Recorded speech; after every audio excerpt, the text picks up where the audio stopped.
Matheus? Bem, Vamos com o som, talvez, para eu ouvir mais o som aqui. Estou te ouvindo já, Patrícia. E eu não estou ouvindo ele aqui, tá bom. Matheus? a senhora está me ouvindo agora? Ah, agora sim. Por acaso minha imagem para a senhora está aparecendo que está teletransportando? Mais ou menos, mais ou menos. Ai, que bom que deu certo. Você não sabe a loucura que foi para eu chegar aqui contigo hoje, porque no direito da noite, porque o meu celular ele parou de funcionar o touch. E aí eu tô no celular do meu marido, e aí a gente conseguiu fazer uma gambiarra aqui, e aí tá tudo certo, tô aqui. É deixar meu agradecimento a ele, então, por estar proporcionando esse encontro aqui. Muito obrigado, né? Muito Podemos bom, começar? muito bom. Claro, claro. Pessoal, como eu já tinha dito anteriormente, hoje vamos receber a professora Patrícia Bianchi, que em especial foi minha professora aí no ano passado, esse ano não está sendo, mas espero encontrá-la em sala de aula novamente, porque sem dúvida é uma das melhores professoras que eu já tive. E o currículo dela, eu abri aqui no Leites e eu não consigo nem falar tudo que tem aqui porque é muita formação. Mas em especial, né, ela é formada em Direito, tem especialidade em Direito Ambiental e também em Direito Internacional. Queria começar isso aqui, professora, fora a sua apresentação, falando, colocando a senhora um pouco contra a parede. Qual que a senhora prefere, o ambiental ou o internacional? Primeiro, obrigada, viu, pelo convite, Matheus. O Matheus falou aqui, né, que foi um prazer me ter como professora, mas assim, foi um prazer muito grande ter o Matheus como aluno. Ele é curioso, ele gosta de pesquisa, gosta de debate, assim, uma grande satisfação. E também falar desse assunto que a gente vai falar hoje aqui para mim é um grande prazer também. Bom, internacional ou ambiental, eu comecei, depois da graduação, fazendo um mestrado em relações internacionais. Então, foi algo que foi muito, muito, muito produtivo para mim e eu tive assim, uma noção muito boa da questão internacional. E eu acho muito interessante, porque foi bem no momento, assim, pós-globalização, aquele pico da globalização dos anos 80. E a gente começou a descobrir que o mundo começava a funcionar não só de uma forma nacional, né? Em termos de Estado propriamente assim isolado. Então, eu percebi a importância do direito internacional, né? A relevância do direito internacional, que até então ele não tinha uma relevância na década de 90 tão grande quanto nós temos hoje. Né? Nós não visualizávamos tanto a questão da conexão global. Então, eu sou apaixonada pelo direito internacional, gosto muito, só que o ambiental é mais o meu quintal, né? Então, eu sou, realmente, acho que o coração bate um pouco mais alto por questões ambientais. Mas eu descobri que eu posso reunir as duas coisas, então fica perfeito para mim. Estava vendo aqui que a senhora é membro da Associação de Professores de Direito Ambiental do Brasil e também da conselheira do Conselho de Meio Ambiente do Estado de São Paulo. Como que é isso, fazer parte de algo tão grande, assim, tão importante? Assim, é algo que algumas coisas foram um pouco naturais, outras coisas surgiram no meio do caminho. Eu sempre pensei o que que eu posso fazer de concreto, né, pela sociedade.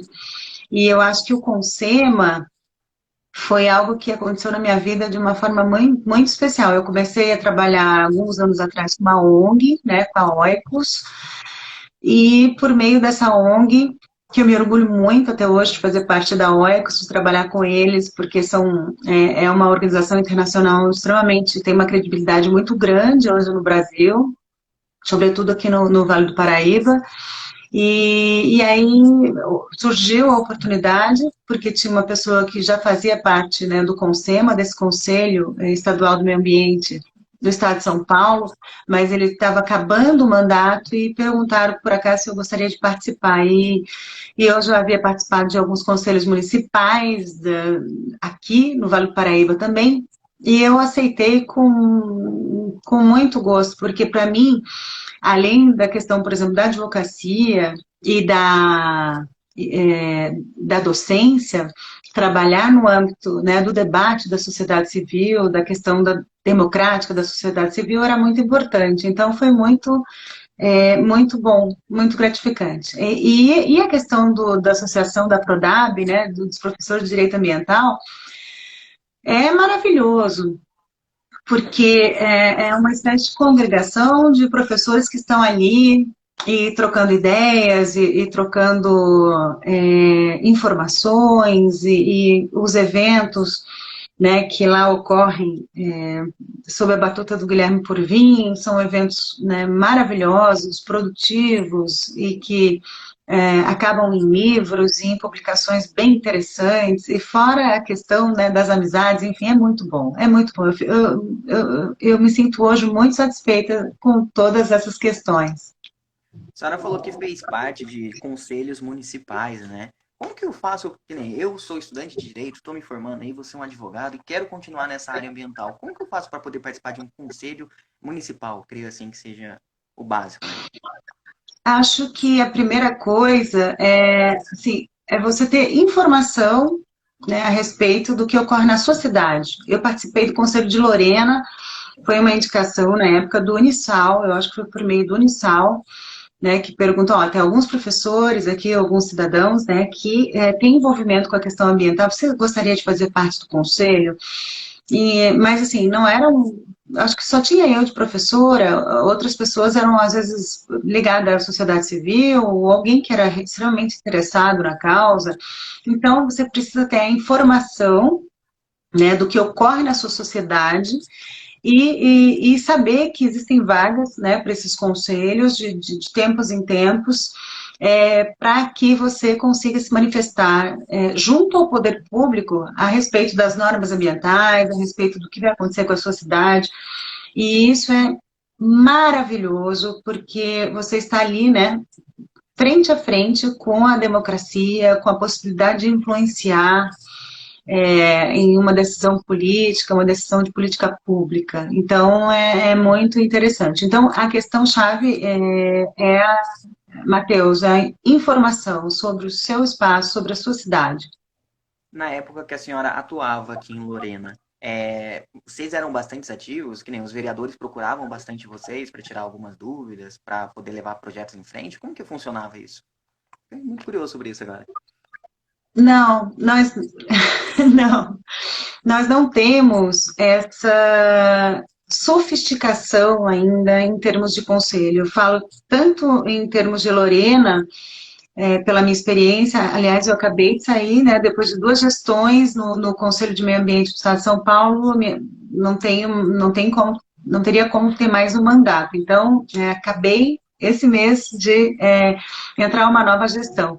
Mas um dos sentimentos que fica é que falta uma conexão, né, com o legislativo propriamente dito, não só com a secretaria, com as resoluções, e que o CONSEMA, o conselho, ele tem uma força maior, o executivo, por exemplo, da prefeitura em Lorena, ou o executivo, né, do governo de São Paulo. Então, assim, a ponte, quem fazia era a própria sociedade civil, era representando a sociedade civil. Então, a gente apresentar algum trabalho na Câmara de Vereadores, né, ou na Câmara Municipal, então o Conselho precisa ter esse tipo de iniciativa, não existe ainda uma conexão como ela deveria haver. Então, eu acho que tem muito, na verdade, nós entramos até com uma denúncia, né, às pessoas do CONSEMA, da minha gestão, contra a própria estrutura do Conselho, dizendo que, olha, nós não estamos aptos a exercer uma gestão democrática verdadeira. Então, o PROAN, né, que é um representante da sociedade civil em termos ambientais no âmbito nacional, mas a OICOS e outras organizações, e teve centenas de assinaturas, pedindo para que seja revista a estrutura do conselho, para que efetivamente as pessoas da sociedade civil e da área ambiental possam opinar e possam fazer a diferença. É mais ou menos a ideia, Matheus, de uma democracia formal, onde tem algumas pessoas que representam ali o meio ambiente, mas muitas o Estado. Isso falando de uma forma muito resumida, tá? E na hora do processo, do regramento mais minucioso, você percebe, depois de muito tempo, que você não tem muita influência. Mesmo você fazendo parte de um conselho ambiental.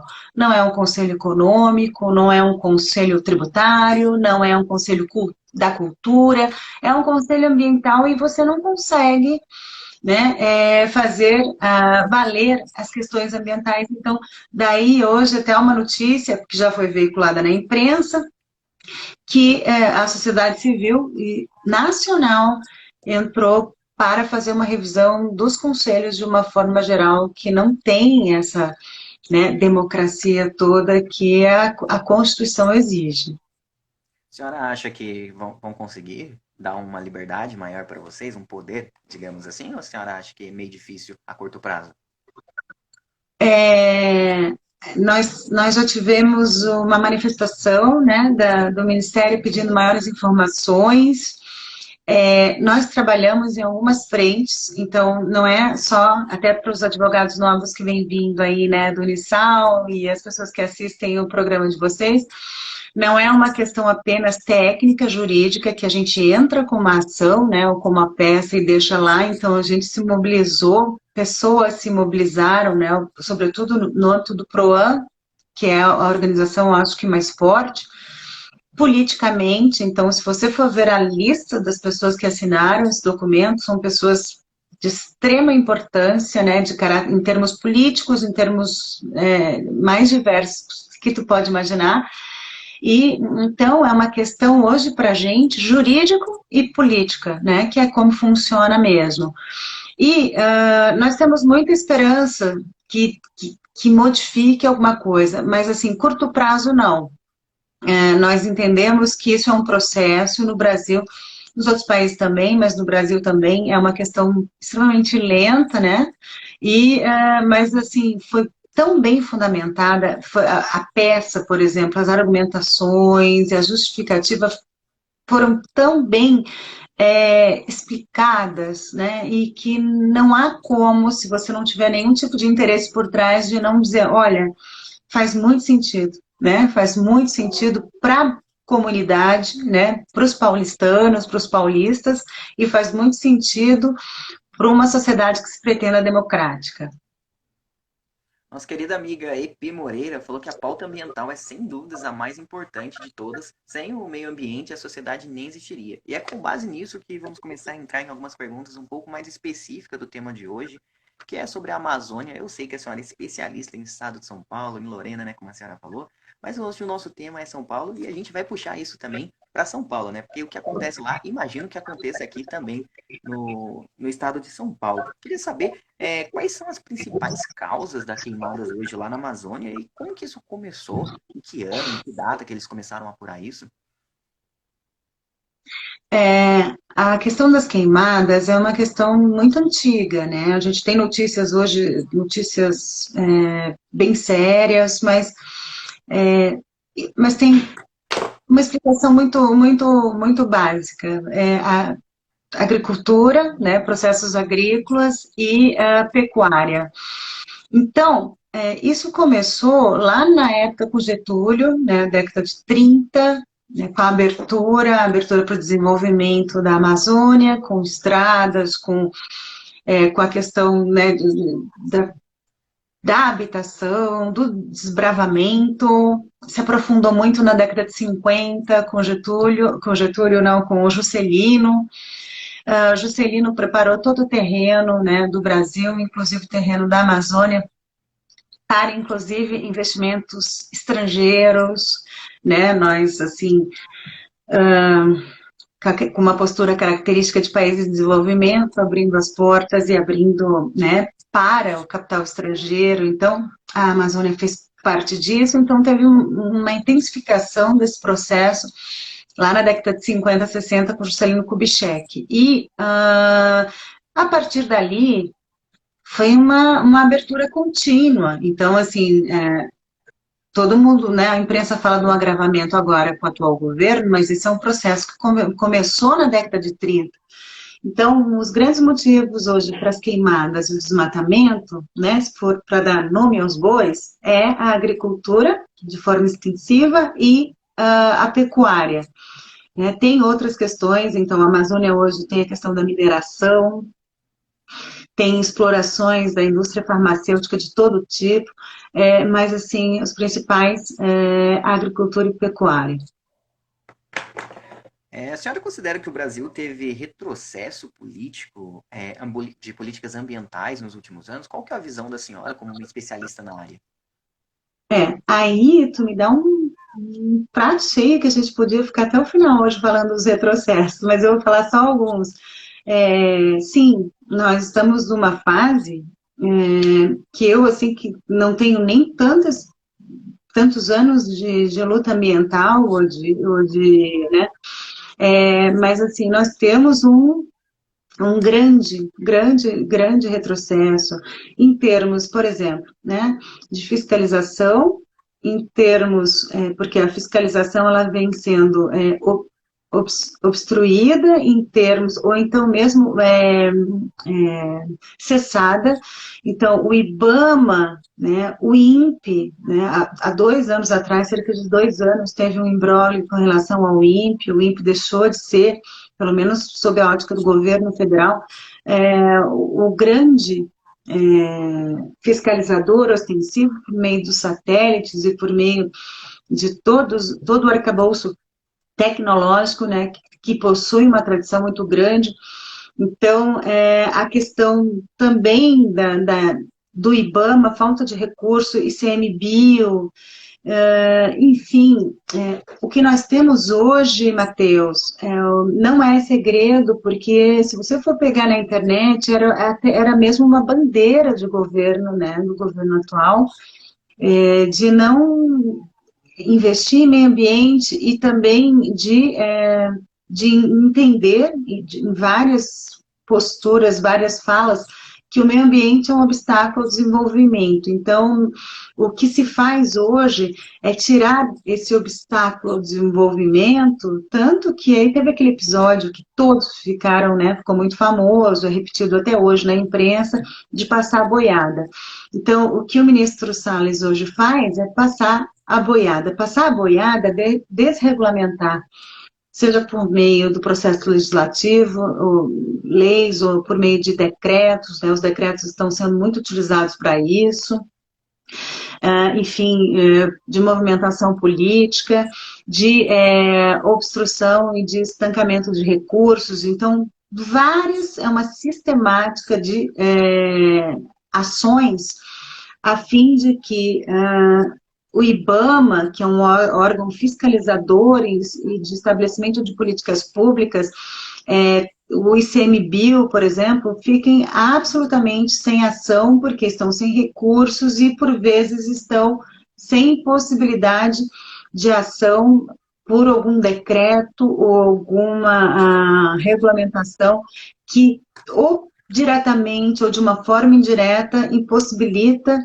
com que o direito ambiental ele seja efetivamente aplicado. Então, assim, nós estamos tendo um retrocesso em termos legislativos, e assim, poderia ficar aqui falando, né, durante muito tempo, em termos de transparência. Então, a transparência, ela, em termos, assim, se você vai na internet pegar dados, ou uma política pública que tenha uma transparência, uma clareza maior, para que a gente possa observá-la e acompanhá-la. Então, em termos de diálogo, né, vários conselhos foram inutilizados. Por exemplo, o CONAMA, hoje que eu também, eu sou suplente no âmbito do CONAMA, mas o CONAMA é um órgão de extrema importância, é um Conselho de Meio Ambiente Nacional, e que teve a sua dinâmica completamente alterada, né, nesses últimos anos, de modo em que tirou toda a força democrática do CONAMA, a sociedade civil saiu perdendo muito, muito com isso.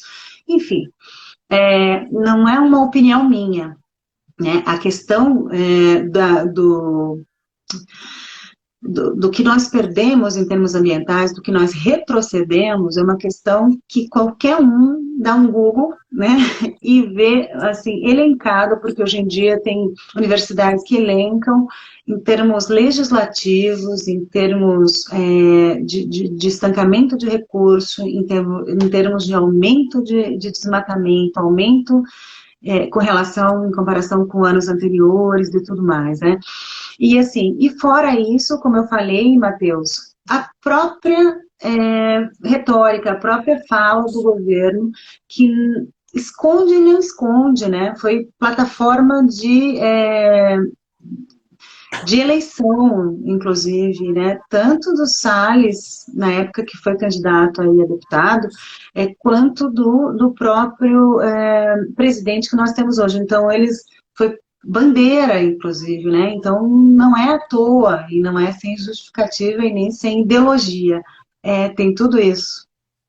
Uma das principais pautas, ou pautas não, né? Os principais argumentos que eu vi, principalmente o ministro utilizando, é o destravamento econômico, que a nossa Amazônia é rica, tem que ser explorada enquanto é tempo, porque senão eles podem achar em outro lugar do mundo. Mas eu acho que é o contrário, quanto mais desmata a Amazônia, quanto mais fere a nossa floresta, pior fica a economia, né? Pior são os agravos para ela. Ou eu estou enganado? Qual que é a visão da senhora sobre isso?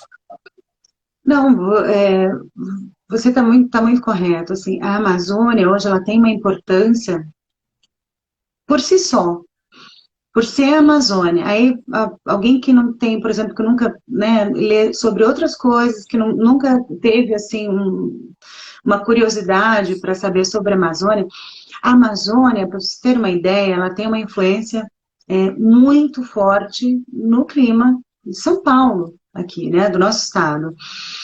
Se nós temos secas, se nós temos muitas chuvas, nós temos isso também como se fosse um controle remoto vindo da Amazônia. E não é à toa que tem vários estados, né, no planeta que estão preocupados com a Amazônia. A questão da Amazônia é uma questão vital, e assim, a gente poderia falar de biodiversidade, né, que lá tem a maior biodiversidade do mundo, e que isso é uma questão em cadeia, que influencia o entorno. E esse entorno, nós descobrimos, né, os cientistas descobriram nos últimos tempos, que esse entorno e essa influência da Amazônia para o mundo, ou para São Paulo, para dar um exemplo nosso aqui, ela é muito maior do que nós imaginávamos assim há um século atrás. É muito maior. A ponto dos chamados rios voadores, né, se vocês forem colocar na internet, que é um fenômeno há muito tempo, né, que já é previsto pelos cientistas, de que tem uma ligação extremamente correlata entre desmatamento na Amazônia e mudança de clima e inundações ou estiagens muito grandes aqui no estado de São Paulo. O estado de São Paulo é um exemplo. Mas, assim, existe uma influência muito grande hoje da Amazônia, inclusive, não só da Amazônia, mas biomas parecidos com ela, né, no mundo inteiro, para que não se destrua, porque se associa a destruição dela de biomas semelhantes no mundo com a destruição do próprio planeta.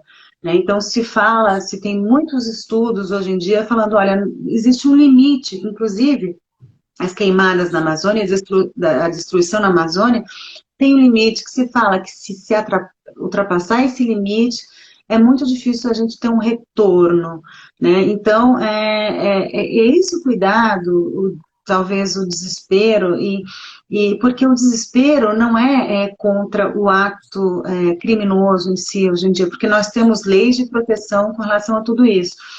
Eu acho que, se tu me perguntasse, professora, mas qual é o desespero? O desespero é contra, acho que a ignorância, porque se para as pessoas que estudam, muitas vezes é difícil fazer uma conexão, né? E assim, teria realmente que fazer um certo aprofundamento da questão da natureza com a própria questão climática e de sobrevivência na Terra.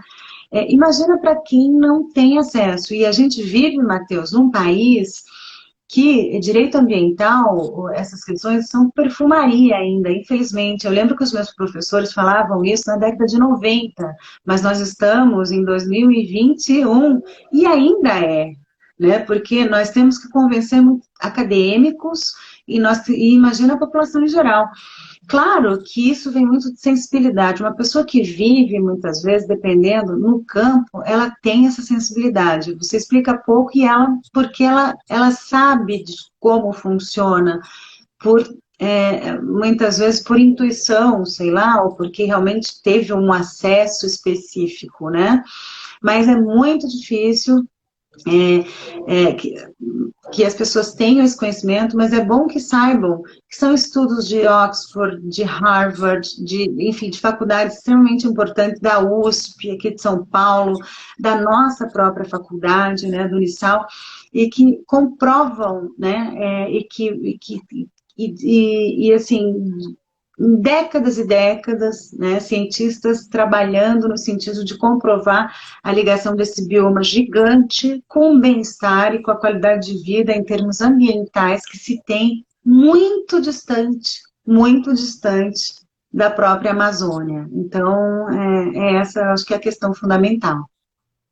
Nossa amiga aqui, Pi Moreira, novamente, que agradeço pelas perguntas. Novamente na pauta econômica, ela falou o que a senhora acha sobre a culpabilização de ONGs pelas queimadas que o presidente deu há um tempo atrás, e ressaltando isso também, existe um interesse econômico de países estrangeiros na Amazônia, ou eles só estão preocupados mesmo com a questão dos seus países, de não pode estar destruindo a floresta, porque ela é importante para o mundo? O que a senhora vê sobre isso? É um interesse econômico, é um interesse social global? Olha, eu acho que a atual administração pública brasileira, ela põe muito lenha no fogo, né?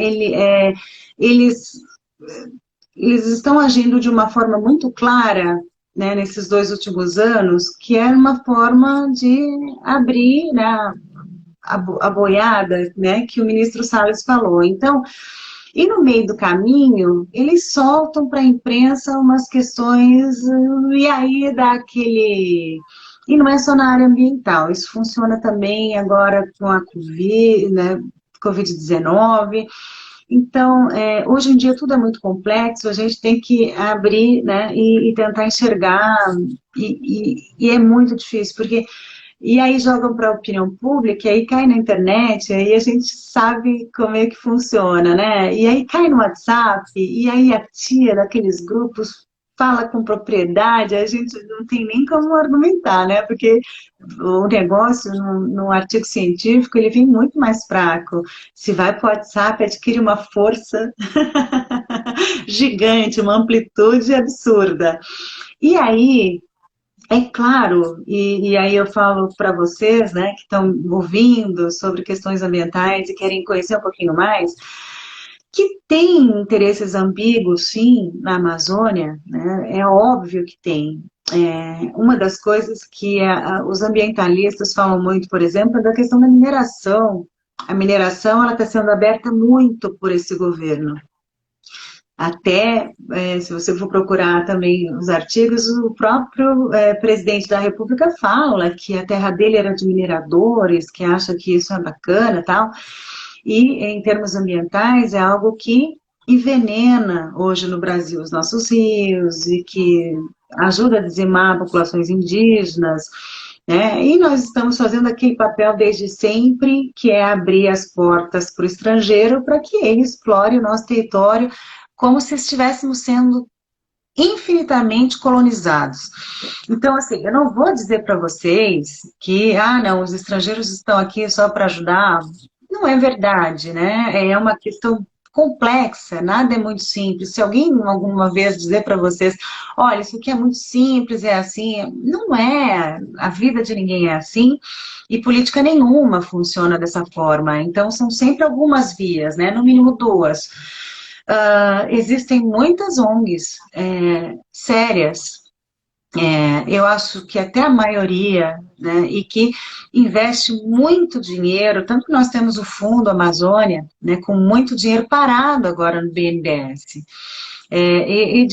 que são ONGs, né, da Noruega, enfim, de vários outros países, Alemanha, que investem a fim de que se cumpram metas, sobretudo as metas do Acordo de Paris para a emissão, né, de gases e para diminuir o desmatamento. Então, existe isso, isso é fato.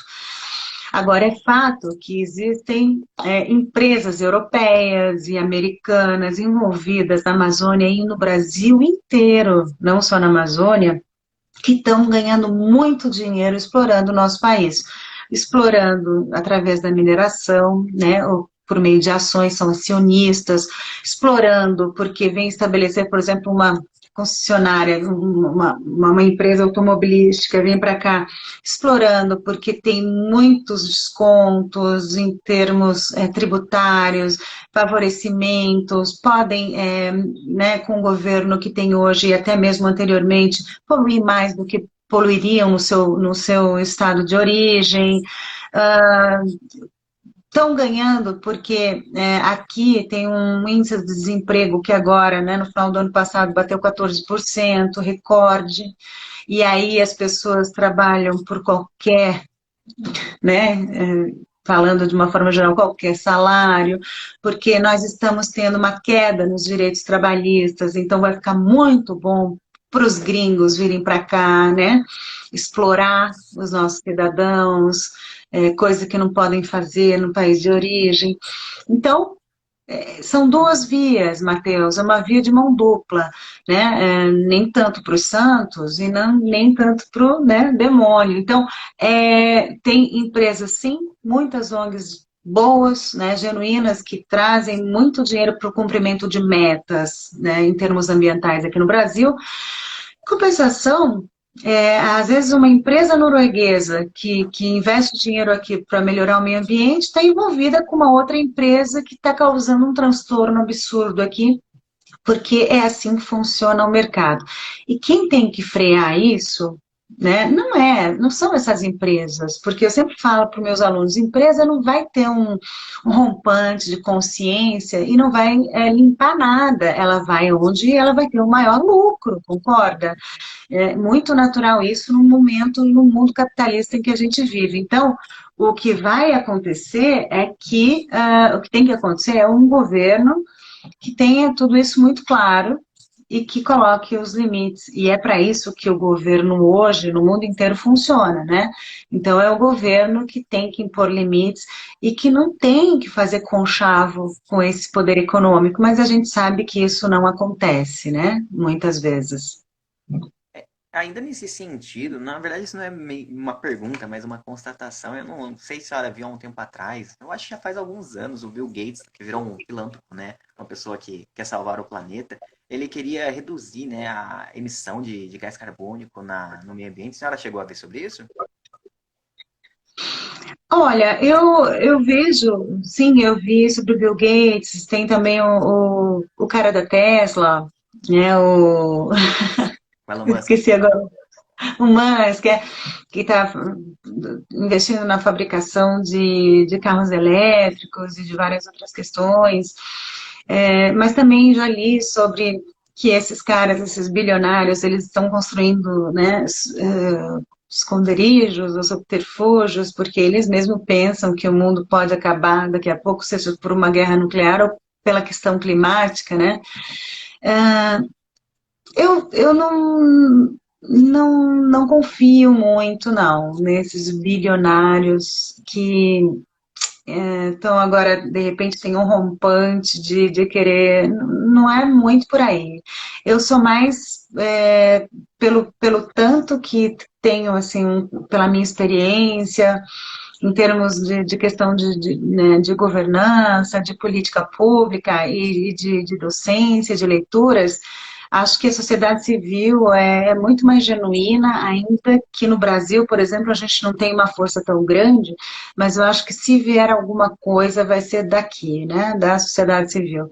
Não acredito num rompante e mesmo um bilionário sozinho, pelo seu histórico ou pelo seu processo, eu acho que a sociedade é quem está tendo um prejuízo maior, Matheus, e a sociedade é que por ter um benefício maior com algumas mudanças, é ela que tem que se movimentar. Ninguém vai se movimentar por ela. Acho que nem o Estado sozinho, né, por meio dos seus representantes, dos governos, seja lá qual for, e nem um super Elon Musk que vai dar uma bolsa, que vai abrir uma fundação e vai dar bolsas de estudo para os alunos e vai vai mandar, sei lá, voluntários para a Amazônia. Isso é paliativo, isso não é uma mudança, isso não vejo a solução por aí.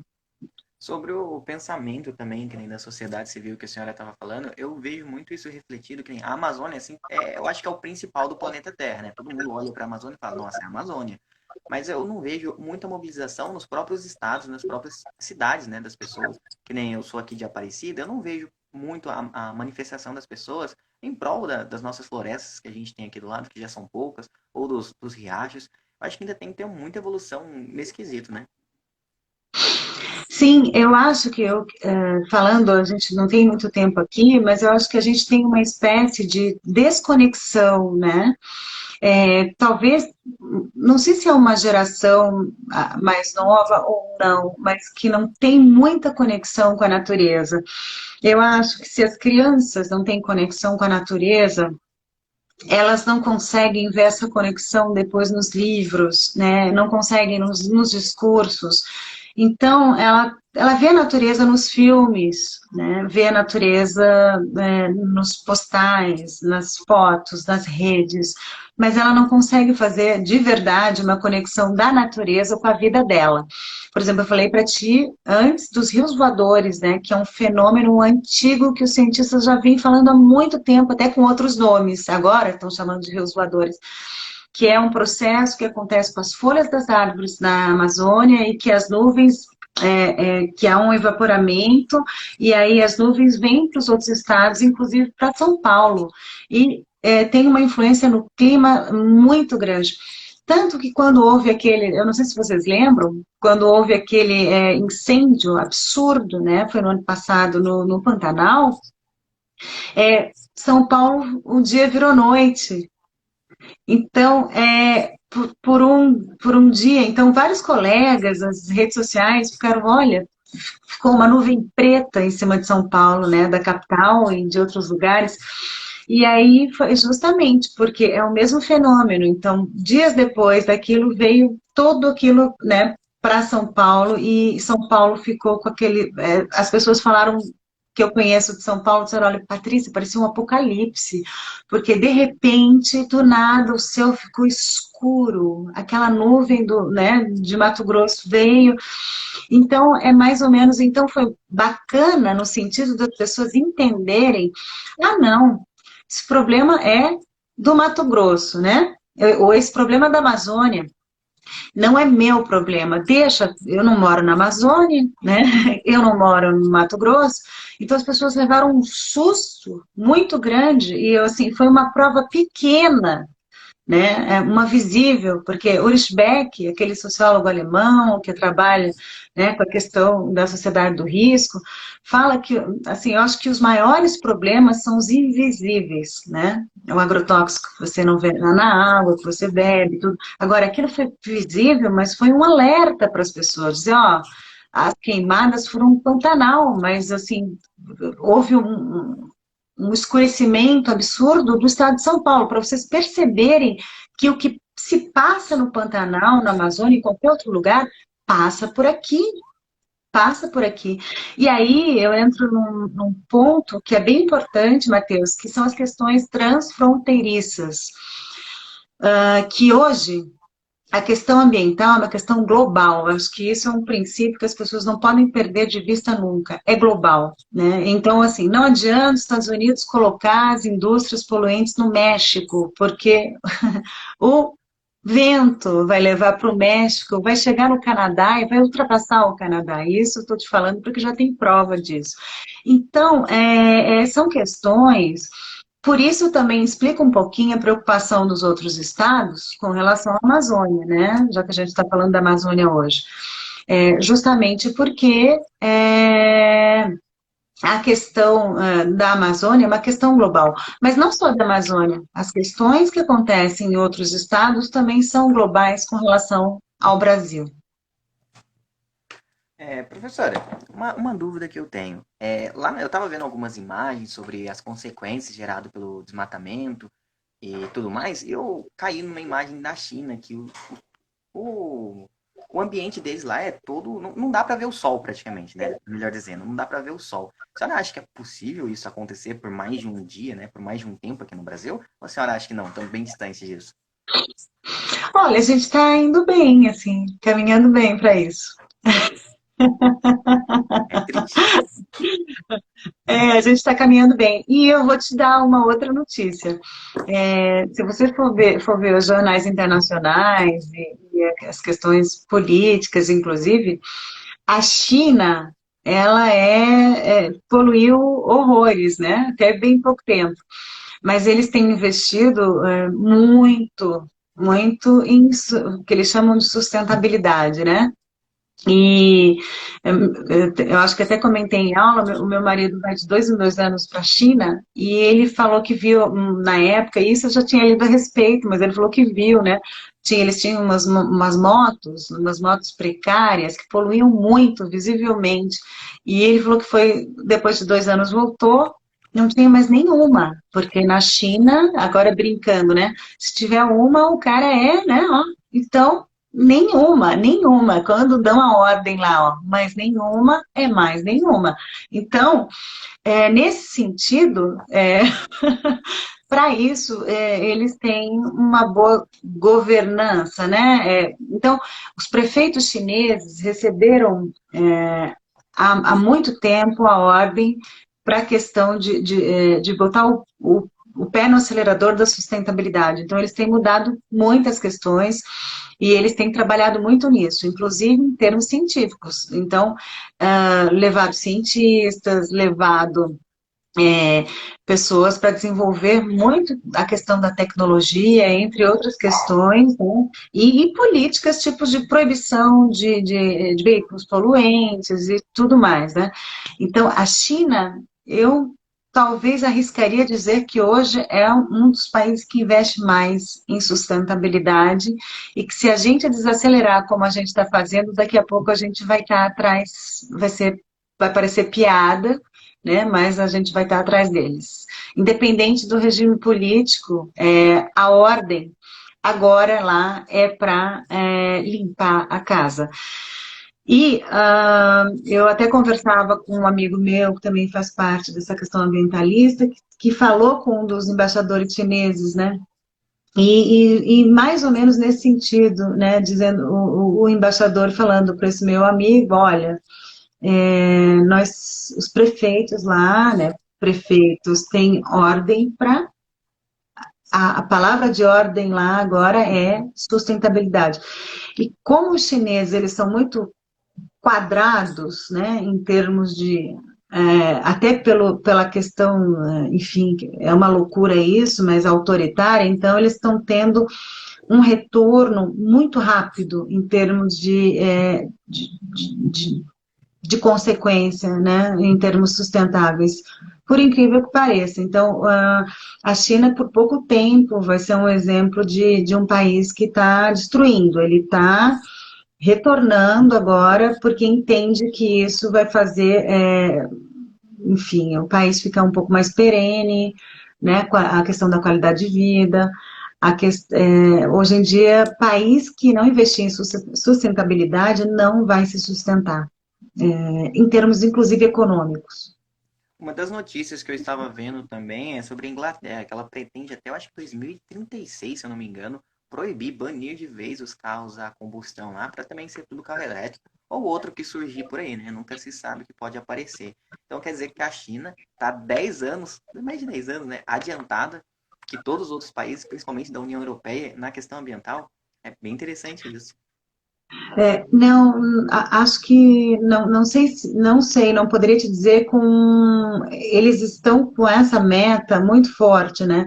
Só que a China é difícil para a gente, porque eles não têm transparência, não divulga tanto, né? Então, por exemplo, é uma informação de um artigo, é uma informação de um diplomata chinês, é uma informação de quem vai lá visitar e vê a diferença, vê uma diferença muito grande, inclusive no clima, né? Mas é difícil competir hoje, por exemplo, com uma União Europeia, né?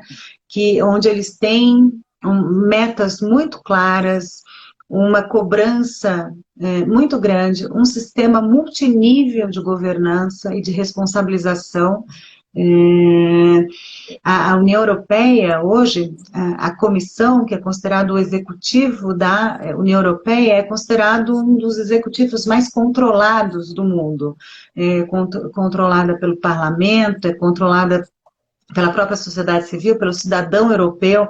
Então, a governança, Matheus, lá, a questão da responsabilização deles com relação a várias questões, inclusive a questão ambiental, é multinível. Eles desenvolveram um processo que é bem interessante e que parte do pressuposto de que um poder absoluto com relação a alguma coisa pode ser corrompido, né? Tem uma chance maior de ser corrompido, tem uma chance maior de ter um desenvolvimento de uma corrupção maior, de fraudes maiores. Então, nesse sentido, né, a União enquanto um bloco, que hoje é muito mais que um bloco econômico, desenvolveu esse sistema multinível de responsabilização a fim de minimizar questões relacionadas, porque é minimizar, né? A gente não vai pensar que é só no Brasil que tem fraudes, que tem corrupção, não é. Mas, assim, para minimizar, eles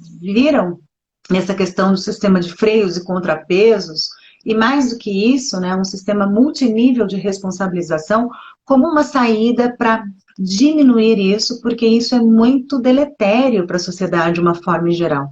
Então, para uma sociedade ela se manter, inclusive, uma sociedade desenvolvida, um país desenvolvido, ela precisa manter o seu sistema, né? Porque não é só chegar lá e, opa, agora vamos, né, dar uma... Então, eles precisam investir, inclusive, em sistema de freios e contrapesos, em termos políticos, né, para poder controlar todas essas questões, que são questões nefastas, deletérias, no âmbito de uma governança ambiental ou não, né, ou uma governança de uma forma geral, e em termos de continuidade do desenvolvimento. Pensando em blocos econômicos como a ONU, como a União Europeia, como todos esses blocos que temos, mais especificamente sobre a ONU, ela tem alguma importância relevante na Amazônia, nesse quesito? Como que é o papel da ONU referente à Amazônia?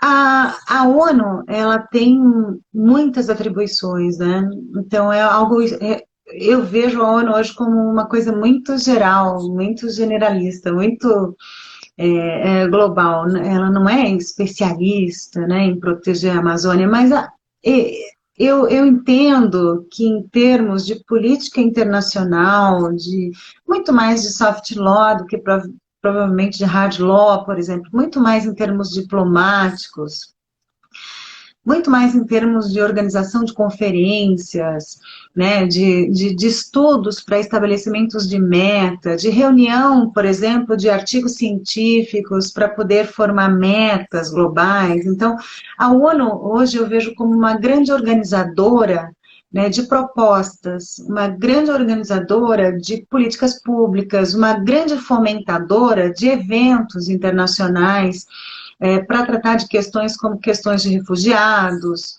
a questão ambiental, global, ou seja, assuntos globais que estão mais em voga, que precisam ser tratados, que precisam ser vistos, né, e estudados. Então, é um papel de extrema relevância, né, porque ela se propõe, enquanto organização internacional, e é talvez a principal que nós temos hoje, para organizar conhecimentos, trazer cientistas, trazer políticos, debatedores para questões vitais, né, para o planeta.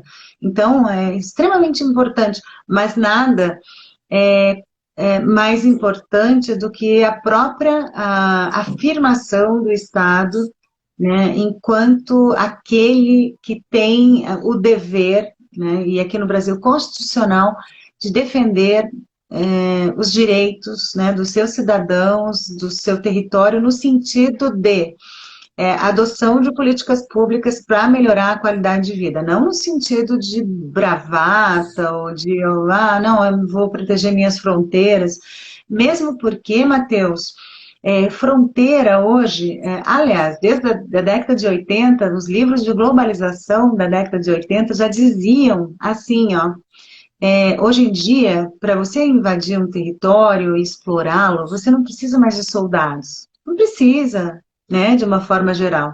Você precisa, porque isso se dá pela via financeira. Depois que veio a internet, a questão, né, das ações, a questão de... O mundo hoje, essa exploração, ela se dá muito mais pela via financeira do que propriamente por uma via militar ou qualquer uma outra via. Enfim. No quesito de. Agora indo pro final, né, na verdade, dessa entrevista, eu fico triste, porque, nossa, por mim ficaria horas e horas conversando com a senhora sobre esse tema, porque é um tema maravilhoso. Espero que a senhora possa voltar aqui algum dia novamente, para a gente poder continuar a falar mais sobre o estado de São Paulo, mais sobre a cidade, porque é muito interessante, eu gosto muito. Chegando um pouco sobre agora a resolução, a conclusão disso, como resolver isso. Quais são as medidas, na opinião da senhora, que a senhora falou na hora da econômico, militar, essas coisas, mas na visão da senhora hoje, quais são as medidas que o presidente poderia tomar a curto prazo, a médio prazo e a longo prazo que seja, para poder coibir o desmatamento na Amazônia, tudo que está acontecendo, tudo que a gente está vendo, e caso ele não tome essas medidas, quais a senhora acha que podem ser as consequências que ele pode ter? Eu acho que eu vejo de uma forma muito simples e muito complicada, né, as medidas. As medidas era só o cumprimento da lei que nós já temos. Né? Quando eu vou lecionar ambiental, eu falo que uma das principais leis que nós temos é a Lei da Política Nacional do Meio Ambiente, que é de 81. Se cumprisse só essa lei, eu acho que nós já estaríamos bem, Matheus. Se cumprisse essa lei e a Constituição, nós estaríamos perfeitamente bem. Então, assim, não tem nenhuma grande fórmula, não falaria, sabe, nenhum grande segredo. Hoje, o que nós estamos tendo é um grande descumprimento do que já existe e umas tentativas absurdas de retrocesso, né? Seja por meio de projetos que estão sendo votados agora, por exemplo, que trata de infraestrutura, licenciamento na Amazônia, para facilitar mesmo a invasão por lá, né, e a depredação. Uns outros tantos aí de projetos de lei também que tratam de questões também ligadas ao licenciamento, entre outros, assim, para poder facilitar tanto para o capital externo, quanto para o interno, né, de uma elite que vem explorar os nossos recursos e que vai nos deixar descobertos, enquanto que eu te digo com toda a propriedade que a nossa Constituição, só a nossa Constituição e a Lei da Política Nacional do Meio Ambiente, se fossem efetivamente respeitadas, nós não teríamos problema nenhum hoje, praticamente. Né? Como nós estamos assim, com tentativas constantes de mudança na legislação, flexibilização que eles falam, flexibilização para modernizar, não é nada disso, viu, pessoal? Essa flexibilização aí é para abrir para o capital e não tem nada a ver com o meio ambiente equilibrado e com nada disso. E outra questão muito importante é voltar a fiscalizar, né? Se nós tínhamos há 3 anos atrás, uma fiscalização precária, por exemplo, no âmbito do CONAMA e dos outros órgãos ambientais, hoje em dia é quase nula. Né? E também, mais uma vez, se vocês forem procurar em todos os jornais, né, nacionais e até mesmo internacionais, isso já foi noticiado, isso é muito claro, assim, não é um segredo. Então, 2 coisas. A primeira respeitar a própria legislação que nós viemos construindo, né, após a ditadura, depois da Constituição Federal e até antes dela, com a Lei da Política Nacional de 81, que é maravilhosa. E segundo, não fazer mais vistas grossas ou não dar uma abertura tão grande para os crimes ambientais que vêm acontecendo no Brasil, né, de uma forma reiterada e, assim, vistas grossas e com tantos perdões, tantas questões, assim, que vão acontecer agora de forma automática pelos decretos e movimentações que vêm sendo feitas, e aí é um convite à depredação da Amazônia e outros biomas super importantes que nós temos para a nossa qualidade de vida, para que o país se mantenha, né, com toda essa potencialidade, né, que nós temos, assim, de graça.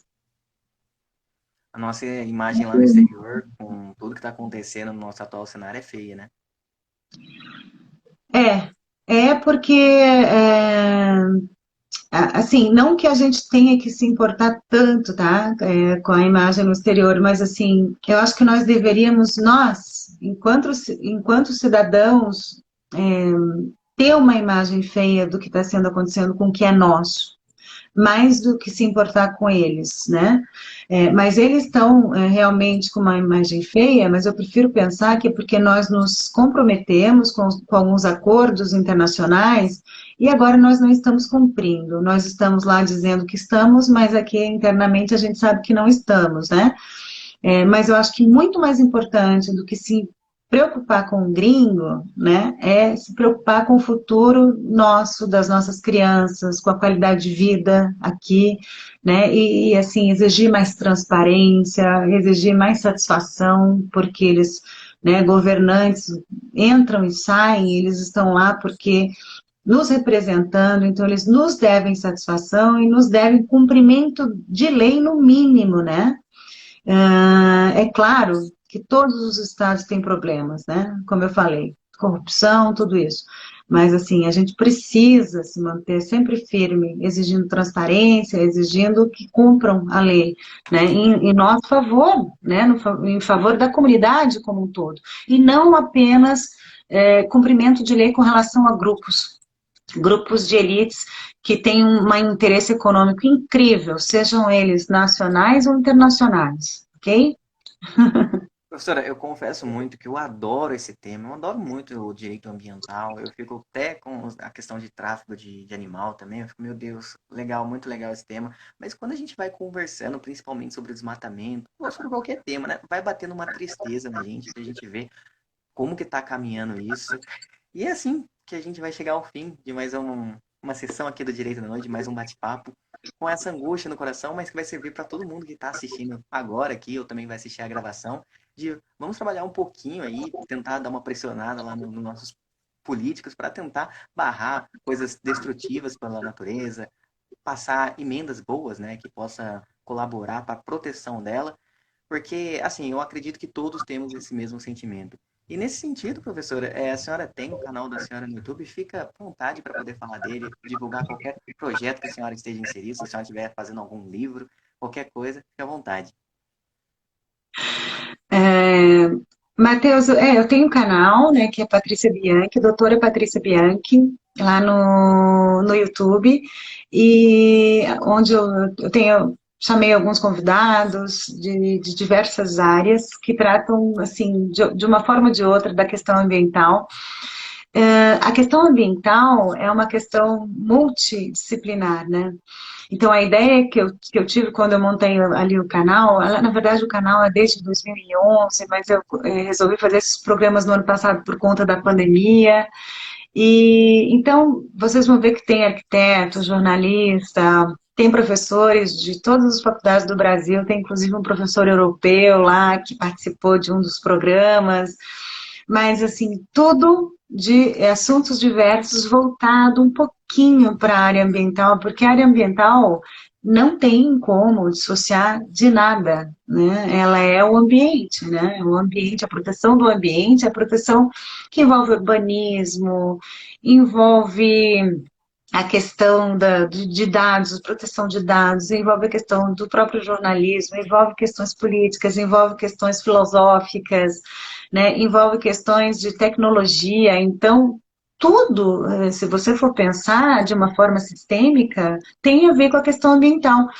E essa é a riqueza, e é isso que eu fico tão apaixonada, né, por esse assunto, porque ele é complexo, ele não é simples, no sentido assim, não que ele não seja simples de não se conseguir entendê-lo, é perfeitamente né, compreensível, mas ele é complexo porque ele é feito de vida, ele é feito de qualidade de vida, né? Então ele envolve cultura, social, econômico, muito econômico, porque o econômico normalmente se sobrepõe.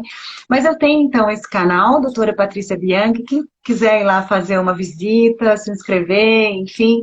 Agora eu parei um pouquinho de chamar, né, os meus colegas, convidados, porque eu estou com alguns outros projetos que ainda é segredo, mas eu logo vou mas eu logo vou retornar ao canal, porque era algo assim que estava me dando prazer muito grande, né? E uns debates fantásticos, porque eu ia com os meus convidados sem muita combinação prévia, e aí a conversa fluía muito, de uma forma muito natural, então eu fiquei com resultados muito interessantes, assim, muito bacanas. Será que desses segredos vem algum livro? Ah, Olha só, parece que extraímos algo. Bom, professora, gostaria de agradecer muito a presença da senhora aqui. A senhora gostaria de falar mais alguma coisa? Deixar um recado para os nossos queridos alunos da Unisal? sim, se animem, viu, para a área ambiental. Para quem não for pelo coração, vá, porque é uma área muito promissora, porque estão acabando, né? Não só aqui no Brasil, mas assim, o ambiente está realmente agindo, tá, de uma emergência absurda por conta mais talvez das questões climáticas, mas não só elas, né? Então, se você pensa, tem no coração assim uma vontade de fazer algo bom, né? E pelo mundo, pelo Brasil, pela sua comunidade, começa a ler um pouquinho sobre a questão ambiental, que é um direito lindo, lindo, lindo.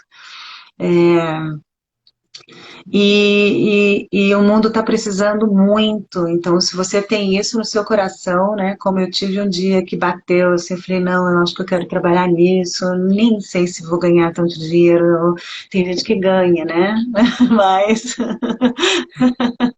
não é o meu caso, mas tem gente que ganha, mas é uma questão linda, complicada, assim, para ter alguma vitória, então, assim, é para quem tem que ter muita vontade, acho, também.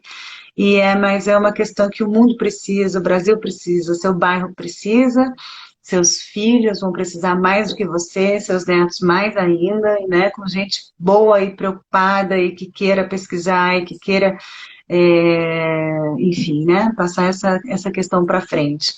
E é uma questão hoje que, mesmo que a gente não parta para a área ambiental, enquanto cidadãos, a gente precisa abrir um pouquinho mais o olho, precisa se informar, precisa informar sobre o seu bairro, sobre a sua cidade, né?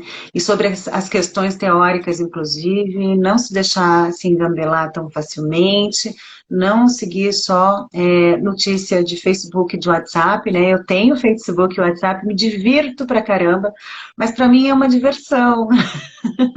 Não é um lugar onde, né, eu tenho, assim, que eu tiro meu conhecimento, nada disso, mas é uma diversão, é uma coisa que eu acho que me agrada ainda, né? É muito, muito bacana, é um lado que eu exercito.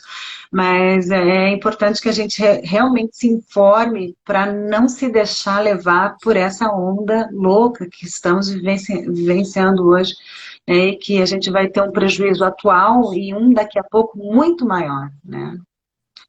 Apesar de ser Espero que uma área venha. de difícil atuação, uma área complicada de se ter uma vitória, como a senhora falou, mas uma única vitória deixa um legado para muitas gerações, né?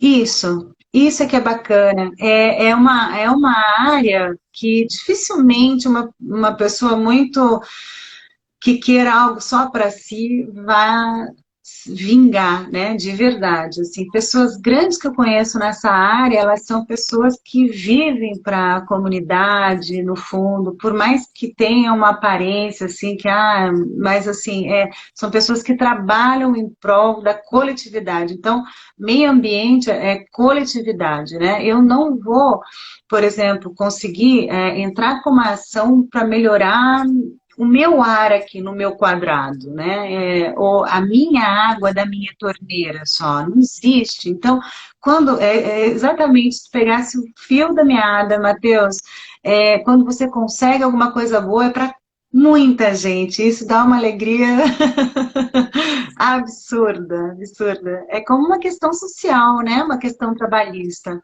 É como um aumento de salário para o país inteiro, é como o estabelecimento de uma rede de esgoto para um país inteiro, é como um governo dizer aqui não entra mais veneno, tá? Esse tipo de agrotóxico que está proibido na União Europeia e na China, eu vou cortar aqui. Nenhum cidadão meu mais vai beber isso, porque isso é cancerígeno, entendeu? Então isso é uma questão de saúde, né? É uma pessoa que não perde um filho, que não perde um marido, né? Uma esposa, uma irmã, enfim, envolve vida, envolve ar puro, envolve água não precisa nem ser tão limpa, mas uma água que não esteja contaminada com resíduos tóxicos e cancerígenos, enfim, é algo de uma importância fenomenal, assim, é muito grande, muito grande. Muito obrigado, viu, professora? Adorei ter esse papo. Espero que a senhora tenha gostado também. A todos que estão nos assistindo, tanto agora quanto a gravação também, que vai sair, aliás, não só aqui no Instagram do Direito de Noite, mas lá no canal da Unisal também. Não tenho certeza em qual canal tá saindo, mas é lá com o Bruno Criado, que ele tá dando uma força muito grande pra gente. Obrigado, viu, professora? Chegamos ao fim. Não esqueçam de seguir Direito na Noite, a professora Patrícia e também, é claro, eu que vos apresento esse programa maravilhoso, SP Matheus Miller. Obrigado, professora. Obrigada, Matheus, obrigada a todos. Obrigada, Valeu. viu? Foi um prazer.